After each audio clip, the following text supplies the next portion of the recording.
नमस्कार दोस्तों।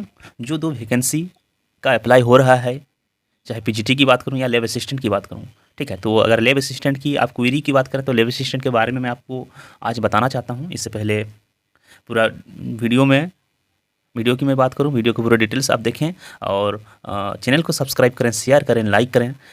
चलिए मैं वीडियो पर आता हूं और इसके बारे में आपको बताना चाहता हूं, ठीक है। अगर आप अप्लाई करेंगे लैब असिस्टेंट के बारे में, ठीक है, अप्लाई का डेट तो स्टार्ट हो चुका है, लगभग 15-16 दिन हो गया है, ठीक है। आप 15-17 दिन हो गया है, आप अप्लाई अगर नहीं किए हैं अप्लाई करें। अगर आपको कोई भी क्वेरी होगी, अगर कहीं भी आपका त्रुटि हुआ है, आपका करेक्शन करने का भी समय मिलेगा, आप करेक्शन कर सकते हैं, ठीक है। चलिए मैं इसमें आता हूँ, चलिए मैं वीडियो पर आता हूँ और स्टार्ट मैं क्लिप का जो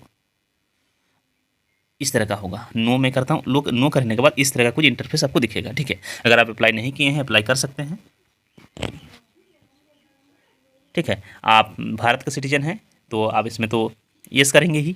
और उसके बाद जो 2022 में जो वैकेंसी आई हुई थी लैब असिस्टेंट की, तो उसमें जो था रेसिडेंशियल सर्टिफिकेट का जो नंबर है वो मांगा जा रहा था। आप रेसिडेंशियल, इसमें मांगा जा रहा है कि आप रेसिडेंशियल हैं कि नहीं है। अगर है तो आप डिस्ट्रिक्ट का प्रेफरेंस दे सकते हैं। लेकिन उसमें क्या हुआ था, रेसिडेंशियल का जो सर्टिफिकेट होता है, रेसिडेंशियल जब बनाते हैं तो उसका जो इशू डेट होता है, उस सर्टिफिकेट का नंबर होता है, वो आपको मेंशन करना पड़ता था, ठीक है।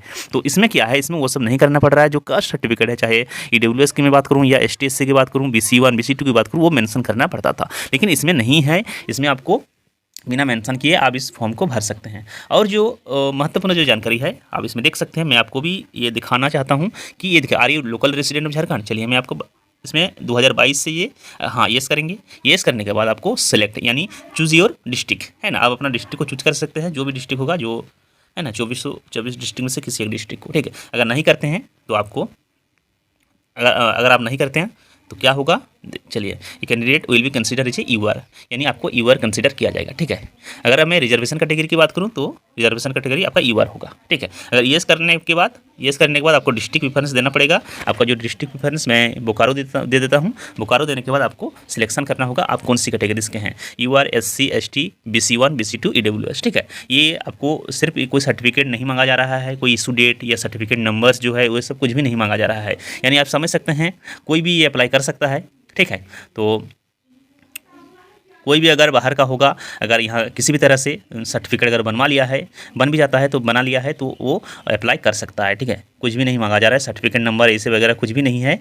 तो और जो महत्वपूर्ण जो जानकारी है, आपका जो PH कैटेगरी है तो आप दीजिए, अगर नहीं तो नो कर दीजिए। और जो इम्पोर्टेंट जो है ये सबसे मैं परसेंटेज के बारे में बताना चाहता हूँ। आपका जो इसमें आप एलिजिबल कौन कौन होगा, अगर आप फिजिक्स के ऑनर्स किए हैं, फिजिक्स सब्जेक्ट में ऑनर्स किए हैं, तो फिजिक्स में आपका लगातार 2 साल, यानी आपका 3 साल होता है ऑनर्स पेपर, ठीक है। तो 2 साल में 50% होना चाहिए फर्स्ट ईयर सेकंड ईयर। और आपका जो सब्सिडरी पेपर होगा, अगर आपका सब्सिडरी पेपर केमिस्ट्री है तो केमिस्ट्री में भी आपका 2 साल, ठीक है, आपका फर्स्ट ईयर सेकंड ईयर 50% होना अनिवार्य है। अगर 2 अलग अलग विषय में, ठीक है, आपका फिजिक्स हो गया, केमिस्ट्री होगा, फिजिक्स में भी होना चाहिए, केमिस्ट्री में भी होना चाहिए। आप तब फिजिक्स में अप्लाई कर सकते हैं। आपका जो पहला प्रेफरेंस होगा फिजिक्स होगा, ठीक है। चलिए मैं तो इसमें इन दोनों में आपका 50% होना चाहिए, 2 अलग अलग सब्जेक्ट में, ठीक है। लगातार जो फर्स्ट ईयर सेकंड ईयर आपका पढ़ाई करनी चाहिए, आपका सब्जेक्ट होना चाहिए जो सब्जेक्ट के फिजिक्स और साथ में साथ केमिस्ट्री, ठीक है। तो जो रिलैक्सेशन मिलने वाला है, ST/SC जो PH कैंडिडेट हैं उनको रिलैक्सेशन मिलने वाला है 45%, ठीक है। यानी 5% रिलैक्सेशन मिलेगा, 45% में वो एलिजिबल हो जाएंगे। और जो प्रेफरेंस की मैं बात करना चाहता हूँ, आपका प्रेफरेंस क्या होना चाहिए। आप फिजिक्स ऑनर्स किए हैं, फिजिक्स आपका पहला जो प्रेफरेंस होगा, ठीक है, आप लैब असिस्टेंट फिजिक्स में भरेंगे, ठीक है। जो सेकंड प्रेफरेंस आपका जो केमिस्ट्री भी है तो केमिस्ट्री आप भर सकते हैं, ठीक है। तो केमिस्ट्री भी भरें अगर आपका ऑनर्स है केमिस्ट्री, ठीक है। चलिए आपका ऑनर्स है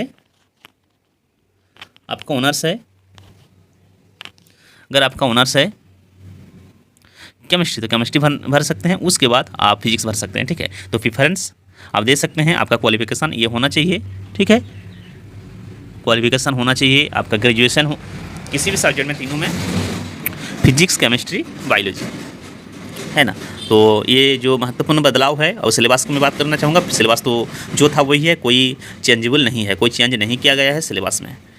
2022 की अगर कंपेयर किया जाए, 2022 की जो कैंडिडेट जो भी था, टोटल कैंडिडेट अपीयर हुए थे एग्जाम में, लगभग 20-22 हज़ार के कैंडिडेट थे 2022 में जो वैकेंसी आई हुई थी। लेकिन इस बार जो होगा, ये जो वैकेंसी होगा क्योंकि बहुत ज़्यादा संख्या में कैंडिडेट आएंगे, क्योंकि जो ओपन टू कर दिया गया है, ओपन टू ऑल यानी 40% जो ओपन किया गया है, उसमें बहुत अदर स्टेट के बहुत सारे कैंडिडेट आ जाएंगे। और दूसरी बात जो है, ये जो कटअप एज का कटअप की मैं बात करूँ, एज का जो कटअप होगा, जो मैक्सिमम कटअप है 2019 किया गया है, पहले 2022 था, अभी उनको रिलैक्सेशन मिलने वाला है जो 2019 तक आपका जो 35 जो रिजर्वेशन का जो पॉलिसी होता है वो रिजर्वेशन पर अप्लाई होगा। लेकिन जो एज के कटअप है 2019, पहले 2022 तक था, 2019, ठीक है। आप समझ सकते हैं कि बहुत ज़्यादा कैंडिडेट हो सकता है इसमें, होगा, हो सकता है नहीं है कि होगा, क्योंकि बहुत से कैंडिडेट इस बार आएंगे, ठीक है।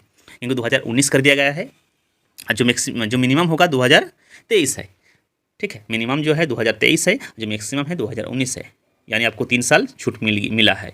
तो उसमें बहुत सारे कैंडिडेट आएंगे। तो आप समझ सकते हैं कंपटीशन बहुत ही तगड़ा होने वाला है, टफ होने वाला है। आप तैयारी जारी रखें। एग्ज़ाम फॉर्म भरने के बाद, यानी जो एग्ज़ाम का फॉर्म भरने का लास्ट डेट है, इसकी इंतजार ना करें।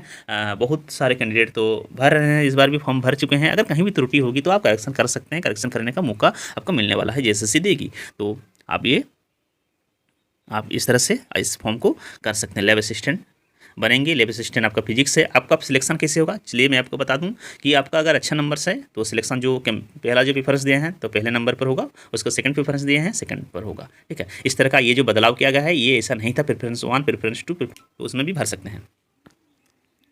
और जो जानकारी है लैब असिस्टेंट के बारे में, ये सब कर सकते हैं। आपका एग्ज़ाम भी बहुत जल्द हो जाएगा। आप तैयारी करते रहें, मेहनत करते रहें, पढ़ाई नहीं छूटनी चाहिए, क्योंकि एग्ज़ाम हो जाएगा बहुत जल्द। आप तैयारी नहीं करेंगे तो एग्ज़ाम का डेट आ जाएगा तो आप मुश्किल में फंस जाएंगे, क्योंकि आपका प्रिपरेशन ऑलरेडी था बना हुआ। जिनका प्रिपरेशन जो किए हुए थे, जो ऑलरेडी एग्ज़ाम भी हो चुका था, उसमें प्रिपरेशन कर रहे थे, वो भी प्रिपरेशन में लग जाएँ। क्योंकि अगर आपको लगता होगा कि प्रिपरेशन मेरा है तो मैं यानी जब एडमिट कार्ड आएगा या फिर जब रिजेक्शन लिस्ट आएगा तब से मैं प्रिपरेशन करूँगा, इस तरह का गलती ना करें, क्योंकि आपको समय बहुत ही कम मिलने वाला है। बहुत जल्दी एग्ज़ाम होगा, क्योंकि सरकार को भी दिखाना होगा कि हम कुछ ना कुछ यानी एग्ज़ाम करा रहे हैं। अभी तक कोई भी वैकेंसी कंप्लीट नहीं हुई है इस सरकार में, इसलिए सरकार चाहेगी कि बहुत जल्द कोई ना कोई वैकेंसी को कंप्लीट किया जाए। क्योंकि एक जो फेद है स्टूडेंट के प्रति, यानी लोगों का जो गुस्सा है, लोगों का जो आक्रोश है, वो कम होगा। क्योंकि वैकेंसी नहीं कंप्लीट होने के कारण पढ़ाई में भी कोई नहीं पढ़ पा रहे हैं। अगर कभी भी एग्ज़ाम कैंसिल हो जाता है, आपको मालूम होगा बहुत सारे एग्ज़ाम कैंसिल भी हुए हैं, इसलिए उनका जो फेथ होता है सरकार के प्रति वो ख़त्म हो चुकी है, ठीक है। सरकार चाहेगी कि वो फेथ वापस लाने के लिए, जो एक भरोसा होता है, वो भरोसा वापस लाने के लिए सरकार बहुत जल्द इसको वैकेंसी को क्लियर करना चाहेगी। तो आप मेहनत करते रहें, पढ़ते रहें, पढ़ाई जारी रखें। कंपटीशन बहुत टफ होने वाला है। चलिए, और चैनल को सब्सक्राइब करें, शेयर करें, लाइक करें। धन्यवाद।